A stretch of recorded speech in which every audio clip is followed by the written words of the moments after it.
বৈষম্য বিরোধী ছাত্র জনতার আন্দোলনে রংপুরে আহত ও নিহতদের পরিবারকে ব্যবহার করে স্বার্থন্বেষী মহলের মামলা বাণিজ্য শুরু হয়েছে। প্রতিটি মামলায় বহু নিরপরাধ ব্যক্তিকে জড়ানোর অভিযোগ রয়েছে। এমন পরিস্থিতিতে নিরপরাধ ব্যক্তিদের হয়রানি বন্ধে মঙ্গলবার আদালতের বিচারকদের সাথে কথা বলেছে বৈষম্য বিরোধী ছাত্র আন্দোলন। যাদের নিরপরাধ যাদের এখানে যুক্ত করা হচ্ছে তাদের দুটো কারণে আমরা খুঁজে পেয়েছি। প্রথম কারণটি হচ্ছে ব্যক্তিগত শত্রুতা বা আক্রোশ, এবং দ্বিতীয়ত হচ্ছে তার কাছ থেকে অর্থ আত্মসাৎ।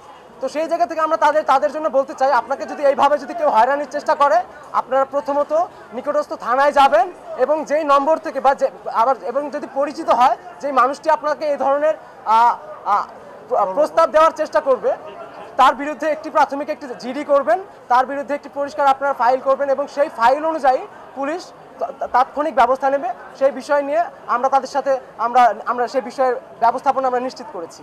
আদালত চত্বরে সংবাদ সম্মেলন করে শিক্ষার্থীরা জানান, আগামীতে নিরপরাধ ব্যক্তিদের জড়িয়ে মামলা করলে চাঁদাবাজদের মুখোশ উন্মোচন করে দেবে তারা। আসলে হয়রানির কোনো জায়গা নেই। ঠিক এতদিন আমরা যেমন বৈষম্যের কোনো জায়গা রাখিনি, বৈষম্যের বিরুদ্ধে লড়াই করে গেছি, ঠিক একইভাবে দেশে হয়রানির কোনো শিকার হওয়ার কোনো সুযোগ নেই। যারা ইতিমধ্যে আইন সন্ত্রাসবাদী করে ফেলেছেন, আমরা আপনাদের তথ্য আমাদের কাছে এসেছে।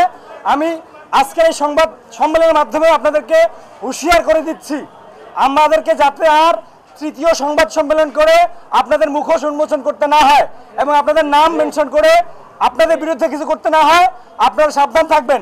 আপনাদেরকে হুঁশিয়ার করে দিচ্ছি। মামলায় জড়ানোর ভয় দেখিয়ে চাঁদাবাজি করার চেষ্টা করলে সংশ্লিষ্ট থানায় সাধারণ ডায়েরি করা সহ ভুক্তভোগীদের সহায়তায় গঠিত প্যানেল আইনজীবীদের পরামর্শ নেয়ার আহ্বান জানানো হয়।